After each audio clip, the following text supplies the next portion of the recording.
परंतु उसके बाद विचार हुआ कि इसको हम खुला करें। तो खुला करने के बाद और लोग भी उसमें जुड़ गए।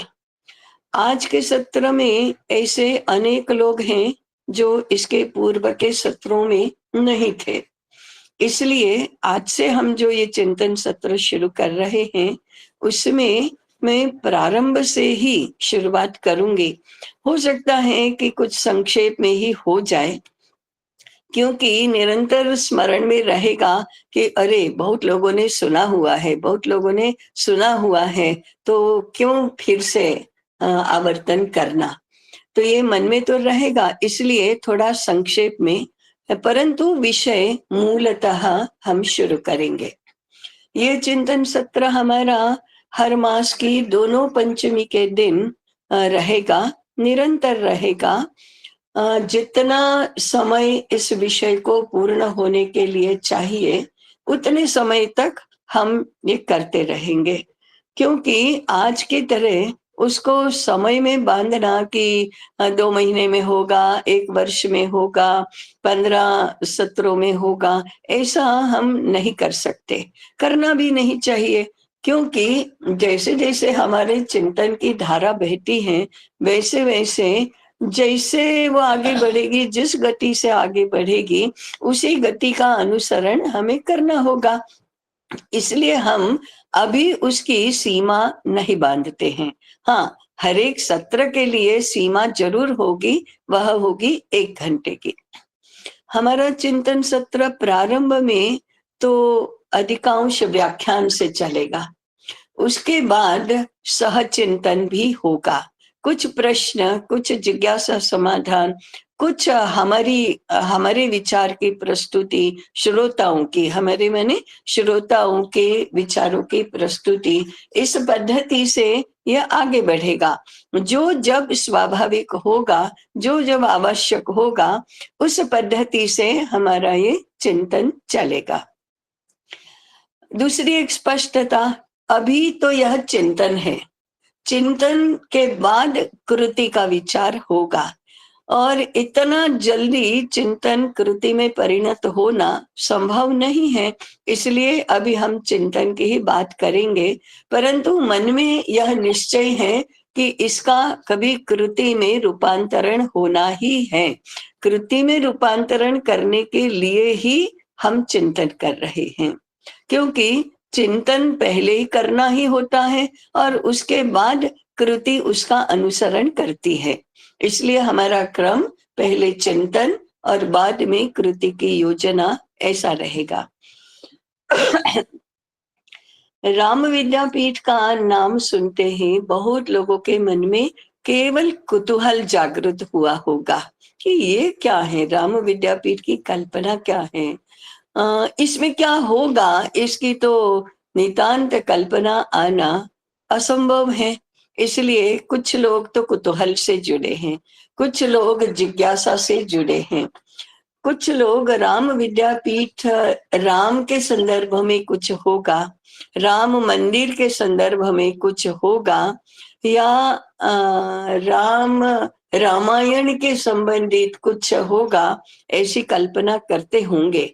परंतु यह ऐसा नहीं है।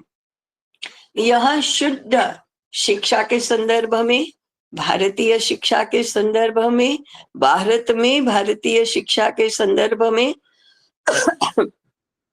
और 21वीं शताब्दी में भारतीय शिक्षा के संदर्भ में यह चिंतन होगा। तो फिर इसे राम विद्यापीठ क्यों नाम दिया गया, ये कल्पना कैसे आई? तो इसका वास्तविक संदर्भ ये है कि पुनरुत्थान विद्यापीठ ने जब 1051 ग्रंथों का निर्माण और प्रकाशन एक साथ किया, तो विद्यापीठ की परंपरा के अनुसार हम लोकार्पण करने से पूर्व इन ग्रंथों को रामार्पण करने के लिए अयोध्या गए थे और राम भगवान के समक्ष इनको अर्पण किया और बाद में उनके प्रसाद के रूप में लोकार्पण किया। उस समय रामार्पण के समय जो कार्यक्रम आयोजित हुआ था, उसमें प्रस्तावना करते समय हमने राम भगवान के समक्ष ही प्रस्ताव रखा कि देखिए, त्रिलोक में और त्रिकाल में राम राज्य एक आदर्श राज्य के रूप में प्रतिष्ठित है। राम राज्य में प्रजा भी सर्वथा सुखी ही रहती है, और सुखी रहती है तो दैहिक दैविक भौतिक ताप उसका अनुभव में नहीं आते, और सब जन करहूं परस्पर प्रीति, सब प्रेम भाव से और मिलकर रहते हैं।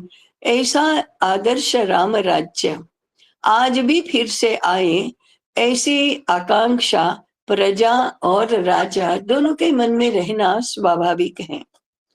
परंतु राम राज्य ऐसे ही नहीं आता। राम राज्य ये केवल शासन और प्रशासन का विषय नहीं है। राम राज्य आता है शिक्षा से। मूल में यदि शिक्षा रही, मूल में यदि ज्ञान रहा, मूल में यदि भारतीय जीवन दृष्टि रही, तो ही राम राज्य की कल्पना साकार हो सकती है। राम भगवान को अयोध्या का राजा बनने से पूर्व वशिष्ठ मुनि के गुरुकुल में अध्ययन के लिए जाना ही पड़ा था, और सबको जाना होता है। इसलिए जैसा राज्य चाहिए, जैसा समाज चाहिए, जैसा राष्ट्र जीवन चाहिए, वैसी शिक्षा होनी चाहिए। ये तो इसके मूल में है। इसलिए राम राज्य की कल्पना को साकार करने के लिए हमें वशिष्ठ मुनि जैसा गुरुकुल भी चाहिए, शिक्षा की व्यवस्था भी चाहिए। ऐसी व्यवस्था करना 21वीं शताब्दी में भी नितांत आवश्यक है। फिर ऐसी कल्पना को हम नाम क्या देंगे? तो राम का ही नाम देंगे। और ऐसी कल्पना को साकार करने वाली जो भी रचना है, उस रचना को नाम क्या देंगे? राम विद्यापीठ। ऐसे राम विद्यापीठ की संकल्पना का प्रादुर्भाव हुआ है। हम धीरे धीरे करके समझेंगे कि ये संकल्पना क्या है और संकल्पना साकार करने का मार्ग क्या है। वास्तविक संदर्भों में देखें तो आज भी समाज और राज्य की सभी समस्याओं, सभी संकटों के मूल में भारतीय शिक्षा नहीं दी जाती है। यही कारण है, क्योंकि बहुत सामान्य सा नियम है, जैसी शिक्षा वैसा व्यक्ति, जैसी शिक्षा वैसा समाज, जैसी शिक्षा वैसा देश। इसलिए हमें शिक्षा के बारे में विचार करना है। तो राम विद्यापीठ के संदर्भ में सबसे पहला मुद्दा यह होगा कि हम पूरे देश की शिक्षा की व्यवस्था का विचार करेंगे। आज भी देश में बहुत बड़ी संख्या में भारतीय शिक्षा, अच्छी शिक्षा, संस्कार युक्त शिक्षा, संस्कृति का ज्ञान देने वाली शिक्षा, इस संदर्भ में बहुत प्रयास हो रहे हैं, असंख्य प्रयास हो रहे हैं। परंतु शिक्षा की जो मूल धारा है, मूल व्यवस्था है, वह तो अभारतीय संकल्पना, अभारतीय दृष्टि के आधार पर ही चलती है। हमें चाहिए समस्त देश के लिए भारतीय शिक्षा की व्यवस्था, और समस्त देश का अर्थ होता है 140 करोड़ की जनसंख्या वाला देश। तो हमें शिक्षा का विचार करना है 140 करोड़ जनसंख्या को कैसी शिक्षा दी जानी चाहिए, और वह कैसे दी जाएगी, उसकी रचना कैसे होगी, उसकी व्यवस्था कैसे होगी, उसका स्वरूप कैसा होगा, उसमें पढ़ाया क्या जाएगा, कौन पढ़ाएगा, कैसे पढ़ाएगा, उसके लिए उसके योगक्षेम की व्यवस्था क्या होगी।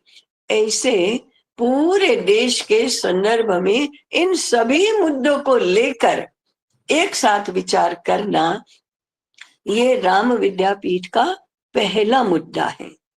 और इसके लिए हम सबको, वक्ता श्रोता सभी को बड़ा सोचना होगा, बड़ा देखना होगा, व्यापक विचार करना होगा, विशालता में ही देखना होगा। जब ऐसा हम कहते हैं तो मन में संशय निर्माण होता है।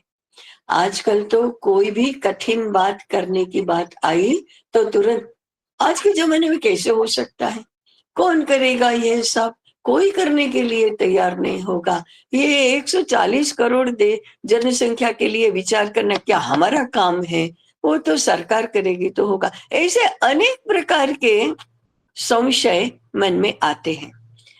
पहले ही हमारा निवेदन है कि ऐसे संशय आते भी हैं, प्रश्न उठते भी हैं, तो भी उनको एक तरफ करके एक विश्वास मन में रखकर कि हाँ, अगर करेंगे तो होगा ही, अगर सोचेंगे तो करेंगे ही। और भारत का भविष्य ये होने के लिए ही है। भारत में नहीं होगा तो कहाँ होगा, भारत में ही हो सकता है, और हम सब मिलकर करेंगे तभी हो सकता है। ऐसा विश्वास और श्रद्धा मन में रखकर हम इस विषय का चिंतन करेंगे। तो पहला मुद्दा, जैसे मैंने कहा, संपूर्ण देश की शिक्षा के प्रश्न को ओन करना। ओन करना माने उसका दायित्व अपने ऊपर लेना, और दायित्व बोध से हम इसका विचार करने जा रहे हैं। दूसरा मुद्दा क्या होगा कि ये 21वीं शताब्दी में होने वाला है, ये भारतीय स्वरूप का होने वाला है, तो हमें राम विद्यापीठ का आधार पूर्ण रूप से भारतीय जीवन दृष्टि को बनाना होगा। भारतीय जीवन दृष्टि सर्वसमावेशी है, वह व्यवस्था का भी विचार करती है, वह योगक्षेम का भी विचार करती है, वह अभ्युदय और निश्रेयस का भी विचार करती है, वह संगठन का भी विचार करती है, वह सबका मिलकर एक ऐसी एकात्म दृष्टि के आधार पर ही जीवन का विचार होता है। शिक्षा का संबंध जीवन से है, शिक्षा का संबंध जीवन विकास से है, शिक्षा का संबंध केवल व्यक्तिगत जीवन विकास के लिए नहीं है, परंतु राष्ट्र जीवन के, विश्व जीवन के संदर्भ में है। इसलिए संपूर्ण राष्ट्र जीवन का विकास कैसे हो, उसे अभ्युदय और निश्रेयस कैसे प्राप्त हो, और उसी को हम शाश्वत दृष्टि कहेंगे, उसी को हम अध्यात्म दृष्टि कहेंगे, उसी को हम सत्य और धर्म के आधार पर चलने वाले जीवन की दृष्टि कहेंगे। ऐसा समझकर हमारी सारी रचना का विचार राम विद्यापीठ में होगा। तो दूसरा मुद्दा क्या हुआ, राम विद्यापीठ पूर्ण रूप से भारतीय जीवन दृष्टि और उसको स्पष्ट करने वाली भारतीय ज्ञान दृष्टि के आधार पर होगा, विकसित होगा, उसकी रचना वैसे होगी। अब ज्ञान दृष्टि पर आधारित जब हम कहते हैं, तब ये समझना चाहिए कि भारतीय जीवन हमेशा ऐसा रहा है, हम कोई नई बात नहीं कह रहे हैं। ये अभी बीच के 200, 300, 500 वर्षों में हम इतने अभारतीय विचार से, अभारतीय जीवन दृष्टि से आक्रांत हो गए हैं कि आज हमें लगता है कि ये तो आज हो ही नहीं सकता, परंतु ऐसा नहीं है। भारत का इतिहास 400-500 वर्ष का नहीं है, भारत का इतिहास 10,000 वर्षों से अधिक पुराना तो है। ये 10,000 वर्षों से अधिक तो हम ज्ञात इतिहास निरूपण की दृष्टि से कह रहे हैं, पुराना तो उससे भी अधिक है, क्योंकि द्वापर युग को ही 5000 वर्ष तो हो गए, पूर्ण हुए।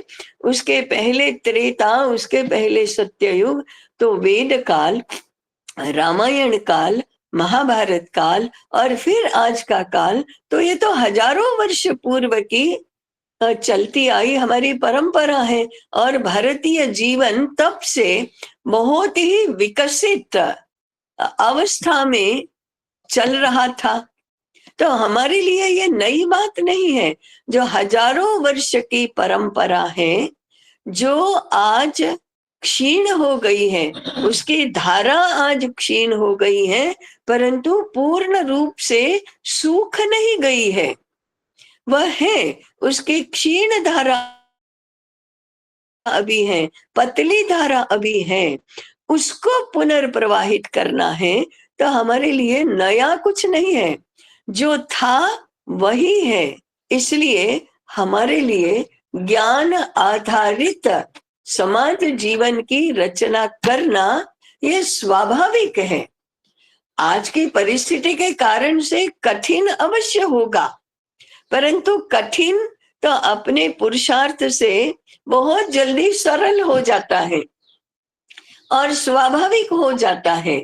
इसलिए हम अपनी ही दीर्घ परंपरा को पुनः प्रस्थापित, पुनः बलवती, पुनः प्रवाहित, पूर्ण रूप से राष्ट्र जीवन में प्रवाहित ऐसी करना चाहते हैं। तो नया तो कुछ नहीं है। भारत तो हमेशा ज्ञान के आधार पर ही अपने जीवन की रचना करता आया है, आज भी वही करना है। आज की व्यवस्था जो अभारतीय है, वह ज्ञान के आधार पर नहीं है, वह विपरीत जीवन दृष्टि के ऊपर आधारित है और विपरीत व्यवस्था में चलती है। हम इसको ठीक करने का प्रयास करेंगे। उस संदर्भ में और एक मुद्दा आवश्यक है, वह यह है कि प्राचीन काल से बहती आई, चलती आई परंपरा को हमने आज का स्वरूप देना है। वही का वही नहीं है। परंपरा की प्रक्रिया कैसी होती है? परंपरा, आज के संदर्भ में परंपरा को ट्रेडिशनल कहकर हम उसको कुछ तो अवमानित करते हैं। वो मॉडर्न के विरुद्ध ट्रेडिशनल ऐसा प्रयोग करते हैं।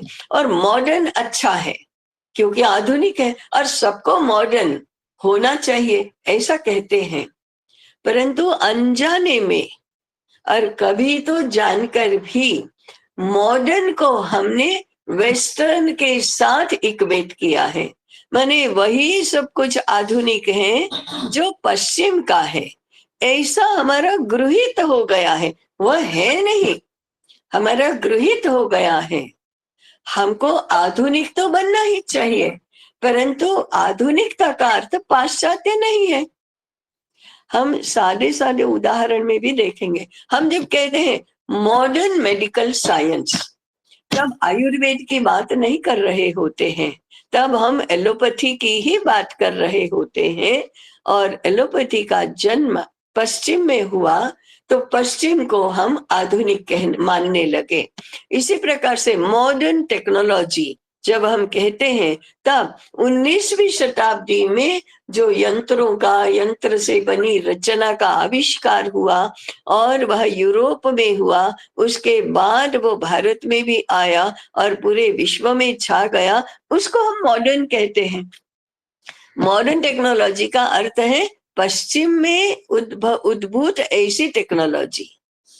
तो भारत की बात है वो ट्रेडिशनल है, वो परंपरा है, और यूरोप की बात है वो आधुनिक है, ऐसा हम कहते हैं। इस इक्वेशन को हमें बदलना है। क्यों? आधुनिक तो होना ही चाहिए। आधुनिक माने आज का, और आज के संदर्भ में ही हमें व्यवस्था की बात करनी चाहिए। तो परंपरा का एक छोर प्राचीन में है। प्राचीन काल में वह परंपरा पीढ़ियों के माध्यम से शुरू हुई। पीढ़ियां कैसी बनी? कुटुंब में पिता पुत्र, वो पुत्र फिर पिता बनता है, उसका पुत्र, ऐसे पिता पुत्र संबंध से वंश परंपरा बनी। और तब आद्य पिता के पास जो था वो पीढ़ी दर पीढ़ी संक्रांत होते होते, हस्तांतरित होते होते आज तक आई। तो परंपरा का एक छोर है वो प्राचीनता में है और दूसरा छोर आधुनिकता में है, तभी वह परंपरा है। जीवंत परंपरा जो बीच में ही खंडित नहीं हो गई, वो प्राचीन और अर्वाचीन, प्राचीन से अर्वाचीन ऐसे आती है। ज्ञान की परंपरा भी ऐसे ही हुई। प्रथम उदाहरण के लिए वेद मंत्र प्रथम ऋषियों के हृदय में प्रकट हुए, जागृत हुए, उन्होंने उनको वाणी में प्रकट किया, वाणी में प्रस्तुत किया, और फिर जिसने सुना उसने गाया, वो गाया हुआ जिसने सुना उसने फिर गाया, फिर वो एक ने दूसरे को, दूसरे ने तीसरे को ऐसे सिखाया भी।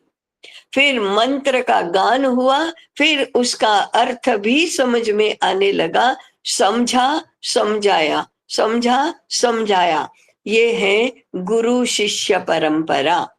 गुरु शिष्य परंपरा से शास्त्र का ज्ञान प्राचीन काल में शुरू होकर अर्वाचीन काल तक आया। अर्वाचीन ये आधुनिक है, प्राचीन वो पुरातन है, पुरातन से लेकर नूतन तक, प्राचीन से लेकर अर्वाचीन तक, आधुनिक तक, पुराण से लेकर आधुनिक तक ये परंपरा चलती है।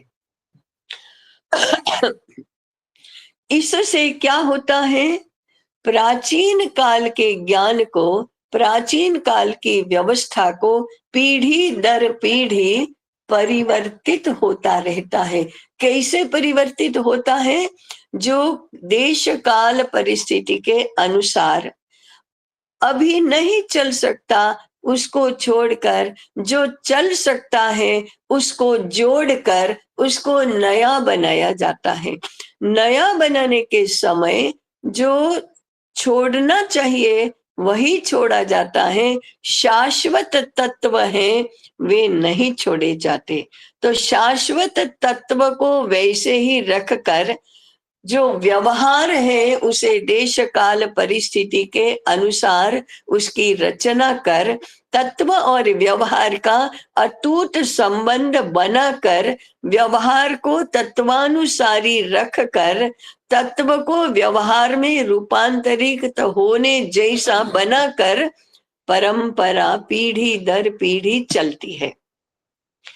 इस परंपरा के प्रवाह को के काल में हमने जाना नहीं, माना नहीं, उसकी उपेक्षा हुई। किन किन कारणों से उपेक्षा हुई उसके इतिहास में, उसके विवरण में हम नहीं जाएंगे, परंतु परंपरा खंडित होने लगी, परंपरा विस्मृत होने लगी, परंपरा उपेक्षित होने लगी और तत्व को वैसा का वैसा रखकर देश काल परिस्थिति के अनुसार नया स्वरूप देना, ये बात पीढ़ी दर पीढ़ी नहीं होने लगी, वही होना बंद हो गया। तो परंपरा बहुत क्षीण हो गई, ये धारा जो है वो क्षीण हो गई और आज वह इतनी क्षीण हो गई है कि हमें वो पुनः मूल प्रवाह में, मूल रूप में प्रवाहित होगी ऐसा विश्वास नहीं रहा, या ऐसा संदेह होने लगा कि ये तो हो गया, होगा कैसे। तो हमारा काम जो है वह युगानुकूल व्यवस्था करना है, परंतु उसके अधिष्ठान में प्राचीन काल से जो आज तक चला आया है वो भारतीय जीवन दृष्टि का अधिष्ठान है, वह तत्व है, वह शाश्वत तत्व है। तो आज राम विद्यापीठ को करना क्या होगा?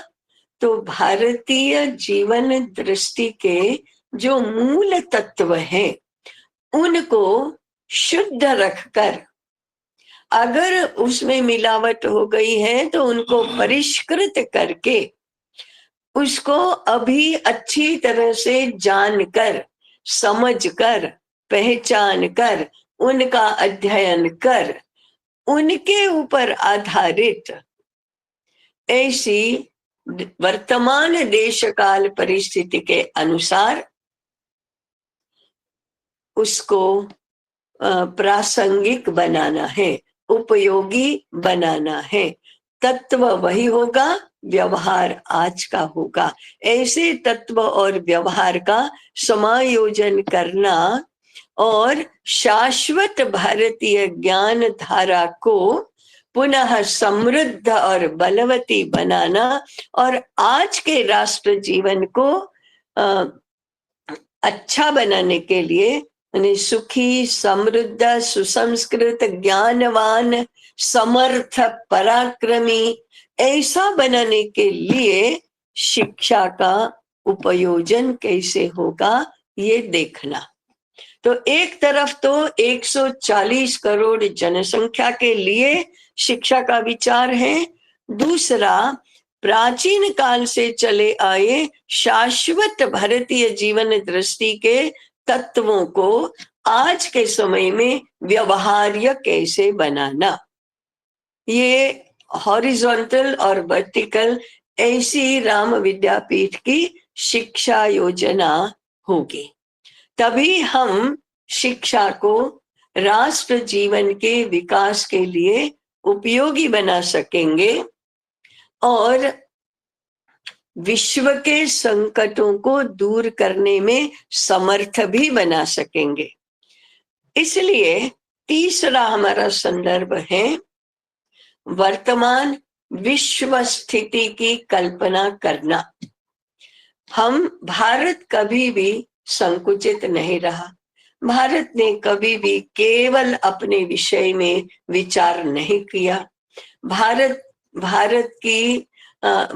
की स्थिति ही ऐसी है, भारत का स्वभाव ही ऐसा है, भारत की चिट्ठी ही ऐसी है कि वह संपूर्ण विश्व का एक इकाई के रूप में विचार करता है और स्वयं उन सब के अभ्युदय और निश्रेयस के लिए प्रयास करता है। इसलिए आज भी हमें विश्व स्थिति के संदर्भ में ही विचार करना है। हमारी अवस्था कैसे होती है? विश्व स्थिति के संदर्भ में जब हम विचार करते हैं तो एक वर्ग बहुत बड़ा ऐसा है कि जिसके मन में इंटरनेशनल स्टैंडर्ड, अंतरराष्ट्रीय मानक, वैश्विक मापदंड ऐसा आता है और उसके अनुसार हमारा विद्यापीठ होगा, ऐसा हमारे मन में आए। वैश्विक होना है तो ऐसा ही होना होगा, ऐसा मन में आता है। स्थिति तो ऐसी ही है। हमारे 1000 से ऊपर विश्वविद्यालय आज चलते होंगे, वे कोई भारतीय विश्वविद्यालय की कल्पना के इसके अनुसार नहीं चलते हैं। वो तो लंदन यूनिवर्सिटी के मॉडल पर शुरू हुए और आज बहुत बड़ी हो गई तो आकांक्षा हार्वर्ड यूनिवर्सिटी की बराबरी करने का होगा, परंतु हम तो नहीं पहुंच पाते हैं, ऐसे अफसोस के साथ हम बात करेंगे। तो विश्व स्थिति का संदर्भ यह नहीं है। विश्व स्थिति का संदर्भ आज विश्व के देशों की, विश्व की प्रजा की, विश्व के पर्यावरण की कितनी दुरवस्था है, इसको समझना है। ये दुरवस्था क्यों है, इसको समझना है और यह दुरवस्था दूर करनी है और विश्व को संकट से बचाना है, उबारना है। तो फिर हमारी शिक्षा व्यवस्था कैसी होनी चाहिए, इस विचार से हमें आगे बढ़ना है। विश्व आज अनेक प्रकार के संकटों से ग्रस्त है, ये तो हम जानते हैं, उसका अधिक विवरण करने की आवश्यकता नहीं है। परंतु इन सभी संकटों का जन्म स्थान जो है वह पश्चिम की जीवन दृष्टि है, इसको हमने स्पष्टता पूर्वक स्वीकार करना होगा। जिसको हम आधुनिक कहते हैं, उसने तो संकट निर्माण किए हैं। उन संकटों को, इन संकटों से मुक्त होना है, तो भारतीय जीवन दृष्टि का अवलंबन विश्व को भी करना पड़ेगा, ऐसा विश्वास हमारे मन में होना चाहिए। ऐसा होने के लिए हमें भारत की दृष्टि से विश्व स्थिति का आकलन करना ये विषय रहेगा। तो ये राम विद्यापीठ के सारे पूर्व आग्रह है, पूर्व आग्रह माने पूर्व अपेक्षा है कि राम विद्यापीठ को इन बातों को अपने मूल अधिष्ठान के रूप में लेना होगा कि वर्तमान विश्व स्थिति का आकलन कर उस विश्व स्थिति के संदर्भ में समग्र विश्व को संकटों से मुक्त करने के लिए उनके कारण जानकर भारतीय शिक्षा की रचना कर भारत को भारत बनाकर विश्व को संकटों से मुक्त करना, ये हमारी बैठक रहेगी। ये हमारा मूल जो आगे रचना होगी उसका आधार रहेगा। तो मैंने 3 बातें बताई, 4 बातें बताई। एक, 140 करोड़ की जनसंख्या के लिए शिक्षा की व्यवस्था करो, उसका विचार करो। दूसरा, भारतीय जीवन दृष्टि के आधार पर शैक्षिक पक्ष भी होगा और व्यवस्था पक्ष भी होगा, तो इस प्रकार से रचना करो। तीसरा, शाश्वत जीवन विचार को जो प्राचीन से शुरू हुआ है उसको अर्वाचीन युगानुकूल बनाकर व्यवहार्य बनाओ, प्रासंगिक बनाओ। और चौथा, वर्तमान विश्व स्थिति का आकलन कर विश्व को संकटों से मुक्त करने के लिए भारत को समर्थ बनाओ। इस आधार पर राम विद्यापीठ की शुरुआत होगी, राम विद्यापीठ की रचना होगी। और इसलिए हमको प्राचीनता में भी देखना होगा, अर्वाचीनता में भी देखना होगा, और प्राचीन और अर्वाचीन का मेल करना होगा। और इसके लिए शाश्वत सिद्धांत को शाश्वत बनाए रखकर वर्तमान व्यवहार को देश काल परिस्थिति के अनुसार आधुनिक बनाना होगा। आधुनिकता इसे कहते हैं। Modern is not western, modern can be very much Indian. आधुनिक तो बनना ही है, परंतु भारतीयता को आधुनिक बनाना है। आधुनिकता के नाम पर पश्चिम का स्वीकार करना यह नहीं है। इसलिए आधुनिक तो हमको बनना ही है। इस प्रकार का राम विद्यापीठ का कुछ स्वरूप रहेगा, इस प्रकार का अधिष्ठान रहेगा। अब ये काम तो सरल नहीं है, ये काम सरल नहीं है। समय कुछ समर्थ चाहिए। ऐसा समर्थ यदि करता नहीं रहा तो कार्य कभी भी समर्थ नहीं होता। और ये राम विद्यापीठ समर्थ लोगों के द्वारा संभव बनेगा। तो हम पिछले सत्र में जहां आकर हम रुके थे वहां हम संक्षेप में आ पहुंचे, और उसका प्रस्ताव ये है कि ये जो सामर्थ्य है, ये सामर्थ्य कौन सा सामर्थ्य है, कैसे लोग राम विद्यापीठ का संचालन कर सकते हैं, कैसे लोग राम विद्यापीठ की शिक्षा योजना कर सकते हैं, कैसे लोग राम विद्यापीठ की व्यवस्था कर सकते हैं। तो राम विद्यापीठ को चलाने वाले ऋषि होंगे। वशिष्ठ का गुरुकुल था तो वशिष्ठ मुनि ऋषि थे, विश्वामित्र ऋषि थे। जितने भी प्राचीन गुरुकुलों का नाम हमें स्मरण में आता है वे सब ऋषि थे। विश्वामित्र ऋषि थे, वशिष्ठ ऋषि थे, कण्व मुनि ऋषि थे, सांदीपनि ऋषि थे, भरद्वाज ऋषि थे, अत्रि ऋषि थे, गौतम ऋषि थे। तो ये सारे जितने भी गुरुकुल हम स्मरण में लाते हैं, जिनके बारे में कुछ जानते हैं, वे सब ऋषियों का कर्तृत्व था। तो सामान्य व्यक्ति और ऋषि, इसमें अंतर क्या है? गत सत्र में अनेक लोगों ने ये सुना है, तो उन्होंने ऋषि कौन होता है, क्या ऋषि बन सकता है, क्या ऋषि बनाए जाते हैं, क्या ऋषि कुल होते हैं, ऐसे प्रश्नों को सुना है। उन लोगों ने इस पर विचार भी किया होगा। हम 5 मिनट रुकते हैं। ऐसा विचार यदि किसी ने किया है और वे बताना चाहते हैं, तो अपना परिचय देकर वो बताए। 5 मिनट में ही हम ये बताएंगे। मैंने एक व्यक्ति 5 मिनट। महत्वपूर्ण पहलू है ऋषि बनने के लिए, हाँ, वो है कि जो सारे पहलुओं को दूर तक और जोड़ के देख सके अंदर। ये बहुत ही महत्वपूर्ण है। इसमें व्यष्टि, समष्टि, सृष्टि और परमेष्टि को चारों पहलुओं को जोड़ के जो देख पाएगा,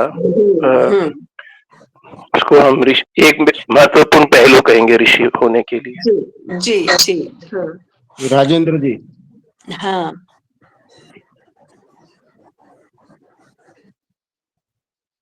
नमस्कार। हम्म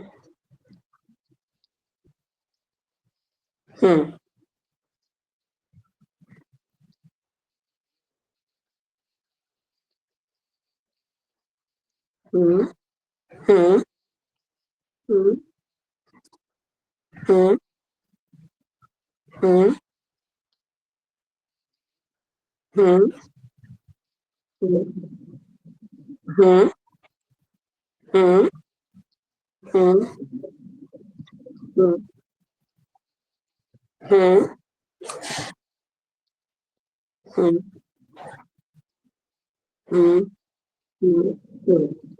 हम्म हम्म हम्म वे ऋषि है। शार्दुल जी।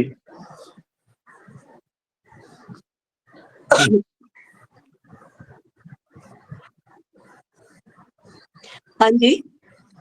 हाँ, बाद ज्ञान प्राप्त हुआ, मंत्र दृष्ट हुए, फिर उन्होंने पूरा लोक कल्याण के लिए, सृष्टि के कल्याण के लिए इस ज्ञान को बाकी लोगों में बांटने के लिए जो विद्या का परंपरा किया, शिक्षा का परंपरा गुरुकुल बनाकर जो जिन्होंने चालू किया, वे ऋषि हैं, क्योंकि सबका हित चाहने वाले और तपस्वी मंत्र दृष्टा होते हैं ऋषि। अलका जी। नमस्ते ताई। नमस्ते। मैंने कहीं पे ये पढ़ा था, सुना था कि जो ऋषि शब्द है उसकी उत्पत्ति ऋतुओं से हुई है, यानी वो प्रकृति के सहज ज्ञान के ज्ञाता होते हैं और उन्होंने जीवन को उसी तरह से साधा होता है और प्रक्रियाओं को उस तरह से उन्होंने आगे बनाया और बढ़ाया। अच्छा। ठीक है, गौरी जी, अब अंतिम आप बता दीजिए। जी ताई जी, हम ऋषि कई प्रकार के होते हैं। जैसे हम अपने में पढ़े रामायण महाभारत, वो भी ऋषि होते हैं। कुछ ऋषि जो भगवान खुद निर्माण करते हैं, जैसे मच्छिंद्र नारायण, वो ऋषि आते हैं जो भगवान की कृपा से अलग अलग पेट में आते हैं। उनका एक ही उद्देश्य समाज को बढ़ाना। दूसरे ऋषि नागा ऋषि जो शस्त्र के साथ खड़े होते हैं, धर्म की रक्षा की जरूरत होती है। और ऋषि होते हैं, कुल होते हैं, जो किताबें पढ़ता है का उल्लेख किया जाता है और बचपन से केजी सिखाया जाता है। री का मतलब, तो एक बहुत अच्छी बात है जो अभी भी हमारे दिमाग में री से ऋषि आता है पहले। बहुत अच्छा। हाँ, ठीक है। हाँ, है क्या कोई? बहुत सारे है लोग, अभी तो 8-10 लोग हैं बोलने के लिए। हाँ, चलो दो चार तो बोल ही लो। ठीक है, अलका जी आप बताइए। अलका जी। अलका जी का हो गया भैया। नहीं, हैंड राइज है अभी इनका। ठीक है, अभिषेक जी। जी ऋषि मतलब वही है कि जो ज्ञान, जो तप करता है और जो ज्ञान साधना करता है और अपने ज्ञान को अपने तक सीमित ना रख के समाज के कल्याण के लिए अपना प्रयोग करता हो, तो वो ऋषि। विजय भाई 4 भाई। हो गया विजय भाई का। हाँ, विजय भाई का। पूनम मिश्रा जी, जिसका हो गया वो हैंड राइज बंद कर दे।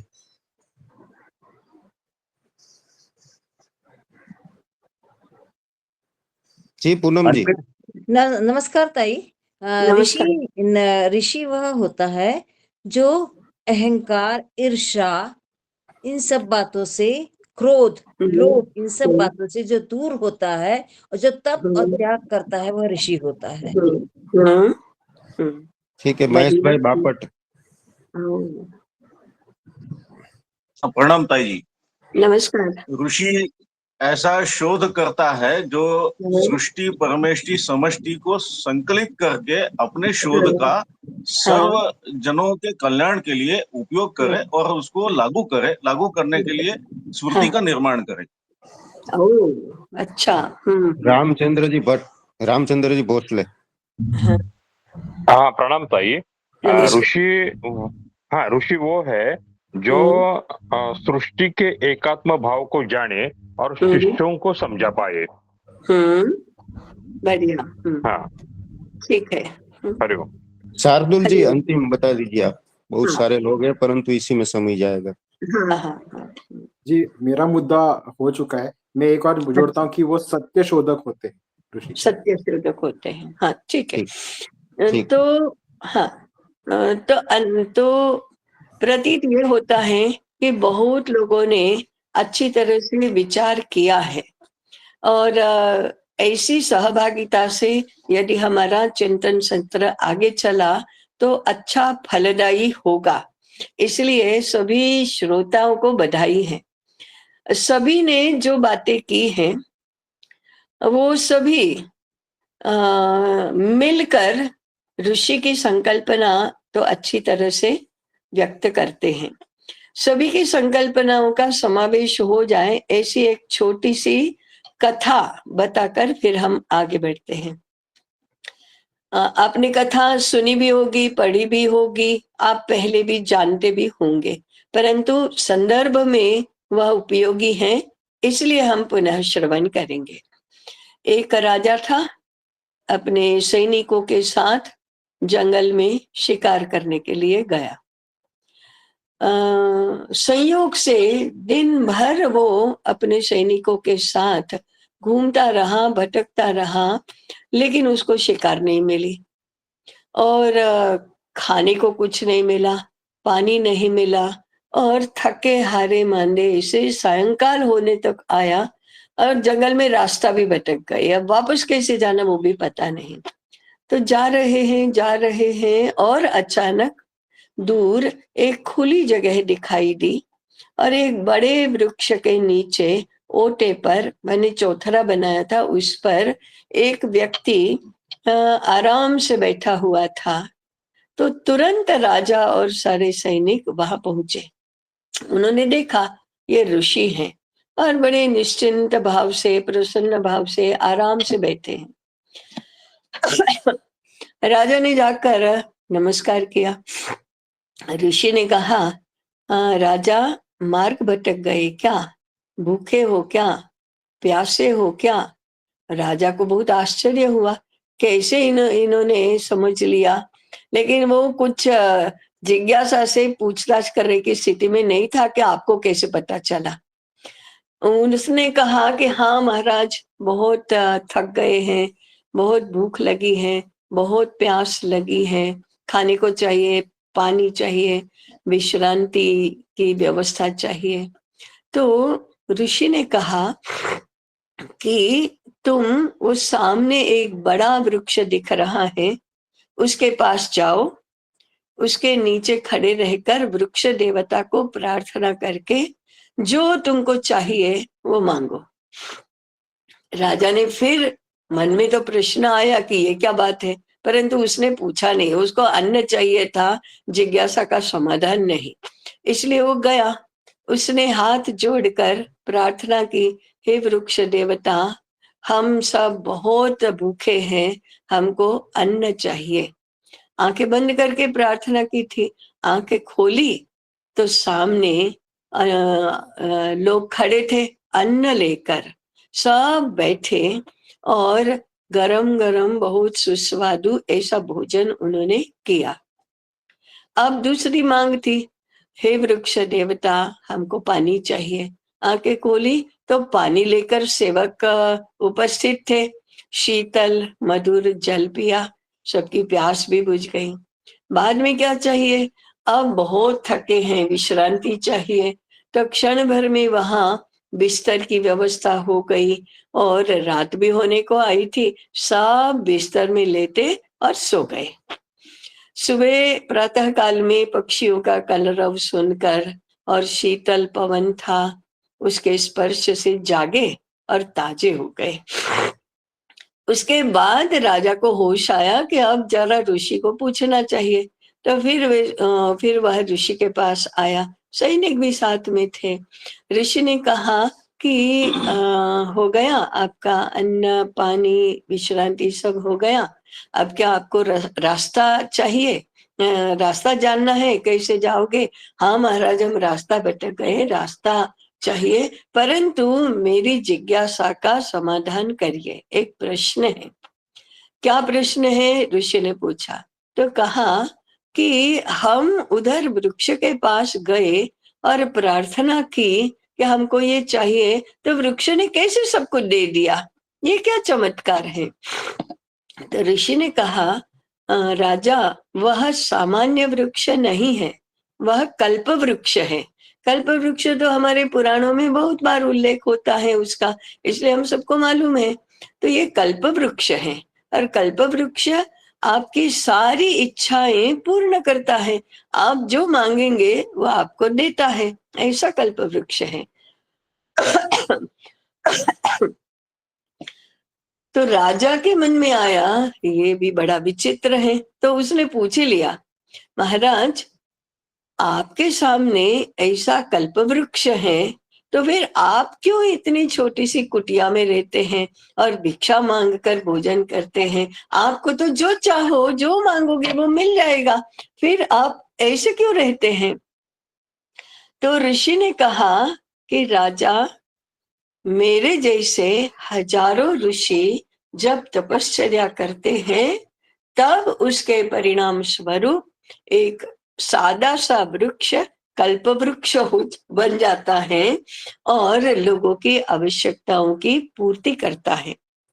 जिस दिन हम उससे अपने लिए मांगने लगेंगे तो वह कल्प वृक्ष पुनः सामान्य वृक्ष हो जाएगा।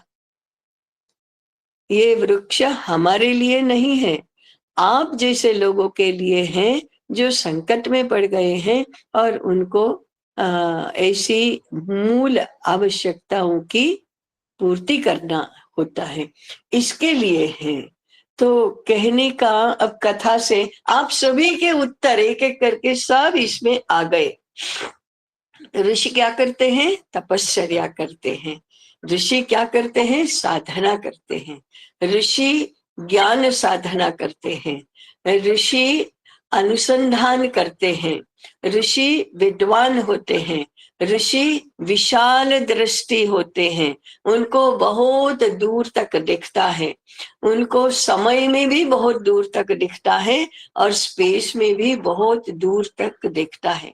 वे कार्य कारण भाव को समझ सकते हैं, वे मूल बात को समझ सकते हैं और फिर करना क्या आवश्यक है वह भी जानते हैं।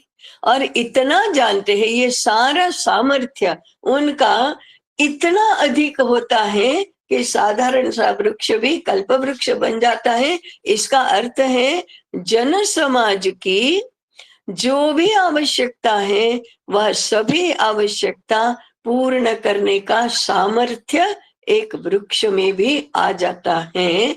ये ऋषि का सामर्थ्य है। ये वृक्ष का सामर्थ्य कैसे हो गया? ऋषि की तपश्चर्या के कारण से हो गया। तो तपश्चर्या का स्वरूप क्या है?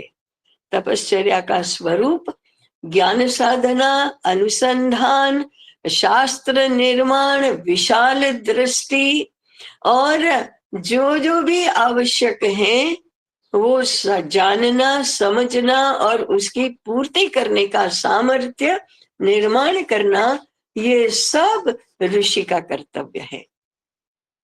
और इसलिए ये ऋषि अंतिम वो सत्य क्या था? अपने लिए नहीं, जगत के लिए, विश्व के लिए तपश्चर्या करते हैं। और अंतिम वाक्य तो बहुत मार्मिक है। यदि ऋषि स्वयं इसका फल स्वयं के लिए अपेक्षित करने लगे तो ये सारा सामर्थ्य चला जाता है और कल्प वृक्ष भी सामान्य वृक्ष बन जाता है। इसलिए दो ही बातें हैं। तप करते, ऋषि क्या करते हैं? ऋषि तप करते हैं।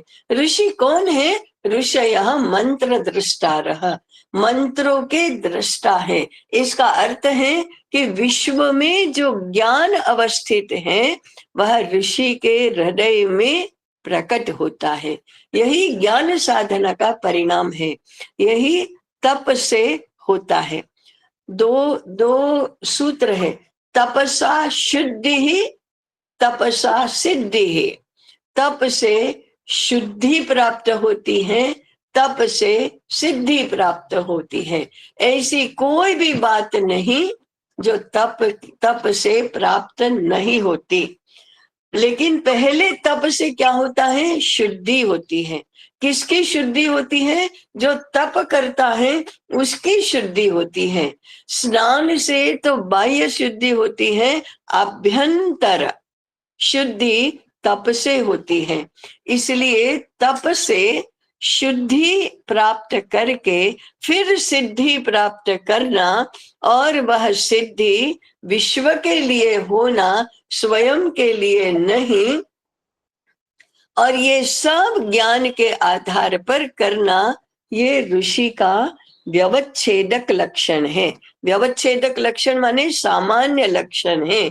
ऐसा करने वाला ऋषि की संज्ञा को प्राप्त होता है। ऐसे ऋषियों ने भारत के सभी शास्त्रों की रचना की है। ऐसे ऋषियों ने भारत की सभी व्यवस्थाओं का निर्माण किया है। इसे ही ऋषियों ने राष्ट्र जीवन को व्यवस्थित किया है। ऐसे ही ऋषियों ने ऐसी ज्ञान परंपरा निर्माण की है। तो इसके व्यवच्छेदक लक्षण तो आज भी होने चाहिए, तभी भारतीय ज्ञान या भारतीय शिक्षा की पुनः प्रतिष्ठा हो सकती है। तो ऐसे ऋषि क्या आज हो सकते हैं? हाँ, हो सकते हैं। यदि भारत है और भारत की भूमि है और भारत की जलवायु, भारत का आकाश, भारत का तापमान यही सब रहा, तो फिर ऐसे ऋषि भी उसमें निर्माण हो ही सकते हैं। कोई कहेगा कि क्या भारत के अलावा और कहीं नहीं हो सकता है? यदि भारत की जीवन दृष्टि नहीं रही तो नहीं हो सकता है। भारत के बाहर भी भारत की जीवन दृष्टि का अनुसरण करने वाले लोग होंगे, तो भारत के बाहर भी ऋषि जन्म ले सकते हैं, ऋषि बन सकते हैं, और वे कभी न कभी भारत में आए बिना रहेंगे भी नहीं। ये तो ऐसा ही होगा। तो कहने का तात्पर्य ये है कि राम विद्यापीठ की संकल्पना, राम विद्यापीठ की व्यवस्था, राम विद्यापीठ की शिक्षा, राम विद्यापीठ की योजना करने वाले ऋषि चाहिए। एक सामान्य व्यक्ति, एक सामान्य शिक्षक अपने आप में जब ऋषित्व प्रकट करेगा तभी वह राम विद्यापीठ को साकार कर सकेगा।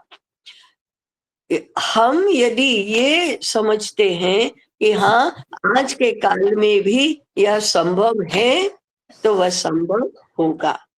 मुझे लगता है कि इस चिंतन सत्र में जुड़ने वाले सभी के विचार, सभी की आकांक्षा, सभी की भावना इसी दिशा में अपना अपना भी विकास करने की होगी। तो फिर राम विद्यापीठ के लिए ऋषिकुल भी निर्माण होगा, पहले ऋषि बाद में विद्यापीठ, ऐसा ही इसका क्रम रहेगा।